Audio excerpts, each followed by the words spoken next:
Hey, if you would like to support the fan film, consider becoming a Join member for 99 cents a month for tons of exclusive content. Hey guys, today is a very big day and a very sad day for Star Wars fans, as James Earl Jones officially retires as the voice of Darth Vader. So Vanity Fair has brought word that James Earl Jones has signed over his voice rights as Star Wars' Darth Vader, officially retiring from the role. Now, a lot of you might say, how does one sign their voice over if they're retiring? Well, if you didn't know, I believe in Obi-Wan Kenobi, it was actually a AI technology that was doing Vader's voice, just like Luke's voice was done in AI, and I believe it was The Mandalorian as well as Book of Boba Fett. So now with this technology, much like deepfake, they can essentially make any character come back in any sort of age or form. The rights to the role now sit with Lucasfilm and Ukrainian AI audio company Respeecher, who previously worked on the Book of Boba Fett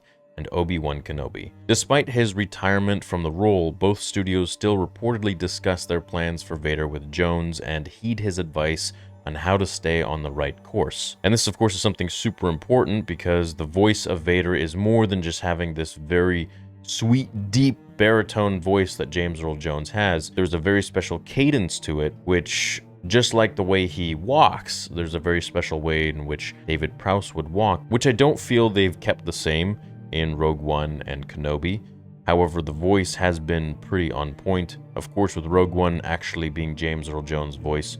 I found his voice in Rogue One to be a little bit off in some parts, and it could be partially because he's so much older now compared to when he did, A New Hope, Empire, and Return of the Jedi, and, even Revenge of the Sith for those few lines. But now it won't really matter because he has signed his voice over anyway. So now the rights to his voice means that they must have paid him a big amount of cash to use his voice whenever or wherever they see fit for Darth Vader. Now, obviously, we're talking about this Respeecher AI technology that they're using that they've perfected, I believe, for his voice. Many audiences have already been wondering the extent of Jones' future in the Star Wars franchise as Vader after Obi-Wan Kenobi, in which he was credited for providing his voice for the character. Given his age, the lack of audible differences in the Disney Plus show from his original work and Respeecher being credited for undisclosed work, some have speculated that Jones didn't actually provide his voice for the series of Kenobi, but rather the AI studio put together his dialogue in the episodes. Others have speculated that Hayden Christensen ultimately provided the voice of Darth Vader through a modulator that allowed him to sound like Jones's iconic voice, which would be pretty sweet, but I think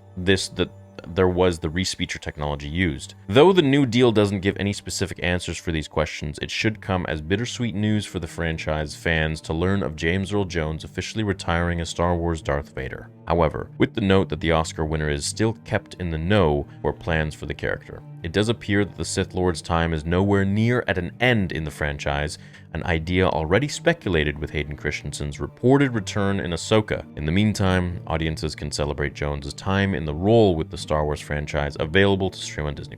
Lucasfilm sound editor Matthew Wood told Variety that during the recording sessions for Rise of Skywalker, Jones approached him to question how he could wind down from voicing the character. Now, if you don't know who Matthew Wood is, he is like the sound engineer of Lucasfilm. He's also the voice of General Grievous and many of the battle droids in the Clone Wars in live action and animated. He had mentioned he was looking into winding down this particular character. So how do we move forward? It was in this moment when Wood introduced him to Respeecher, an AI software they tried in the past to emulate his voice as a younger Vader. This led the actor to sign the rights to his voice so that the team could use it moving forward. Still, Jones served as an acting consultant during post-production of Obi-Wan Kenobi so the team could nail the performance. So this was used for Obi-Wan Kenobi. Interesting.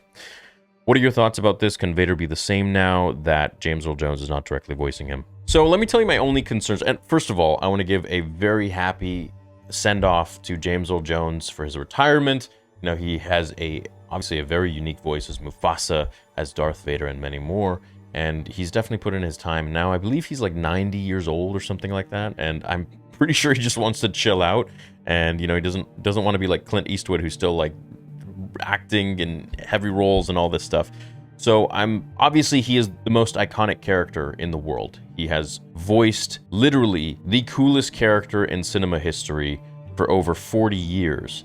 And now that he's signed over the rights to his voice, he will continue to live on forever as Darth Vader. Long after he's gone, long after I'm gone and you are gone, they'll just keep making Darth Vader forever, and this will be the voice of Vader for many, many years to come.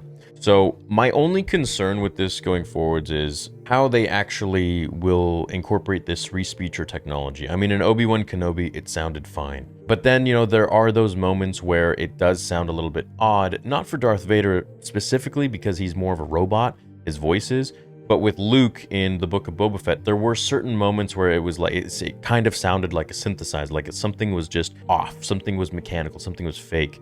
So I think with Darth Vader, they'll be absolutely fine because it's supposed to sound synthetic and robotic. But when it comes to an organic human voice, I believe there will be more fine-tuning that needs to be done. However, with Vader, we're good to go forever. This re-speecher technology is pretty interesting. I don't think it's something where you type something in. It's actually another person speaking the lines, and then re-speecher, I believe, goes in and actually modulates that organic voice that was recorded. So it would be the same as like me hitting this button and saying, "Luke, I am your father." Something like that, and it would just automatically shift the voice and change it into Darth Vader's voice in James Earl Jones's tone. You know, I'm a firm believer that music really makes the movie, and without music, Star Wars wouldn't be what it is today. John Williams changed the face of the game when it came to movies and when it came to Star Wars. Now, with Darth Vader, there's no difference. If we had someone else's voice, sure, that's all we would know, but it wouldn't be as epic as it is today. I don't think there's a single voice on this planet that would have encapsulated Darth Vader in a voice better than James Earl Jones, and I think he was the man for the job. You know, I believe sometimes in fate, being in the right place at the right time, and you know, all of your triumphs and tribulations and your falls in life lead you to certain doors. It eventually led to different paths that he would take through life, and one of those paths led to Darth Vader, and we got the most iconic voice for Darth Vader, for the coolest character out there, and I couldn't be more happy. So thank you, James Earl Jones, for everything that you've done as Darth Vader.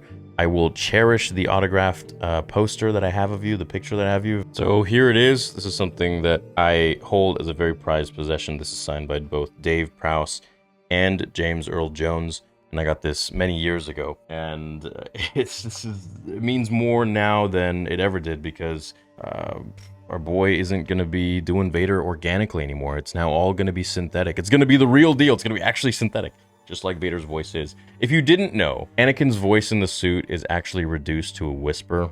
So when he burned on Mustafar, everything was burned. His trachea, his lungs, his eyes, everything.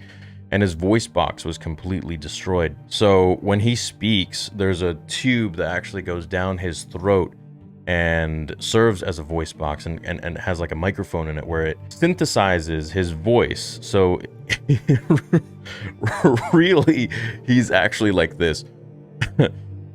Join and rule the galaxy as friends. But it just, you know, gets synthesized, and so it sounds, "Join me, and together we can rule the galaxy as father and son." So that's a little unknown fact about Vader. If you haven't seen the video that I did, or actually you could just read Dark Lord, The Rise of Darth Vader, as well as the Revenge of the Sith novel by Matthew Stover, those will have a plethora of information regarding Vader and all of his injuries that he sustained.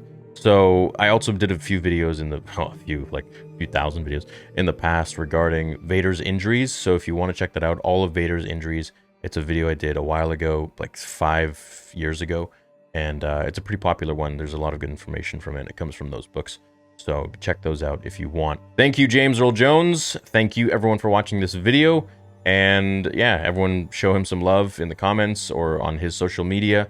And I wish him all the best. And I thank him for everything that he's done for us as Star Wars fans and movie enthusiasts. And of course, as the voice of Mufasa. Thanks for watching today's vid. Check me out on Spotify for exclusive content daily. And I will see you all in the next one. Until then, remember, the Force will be with you always.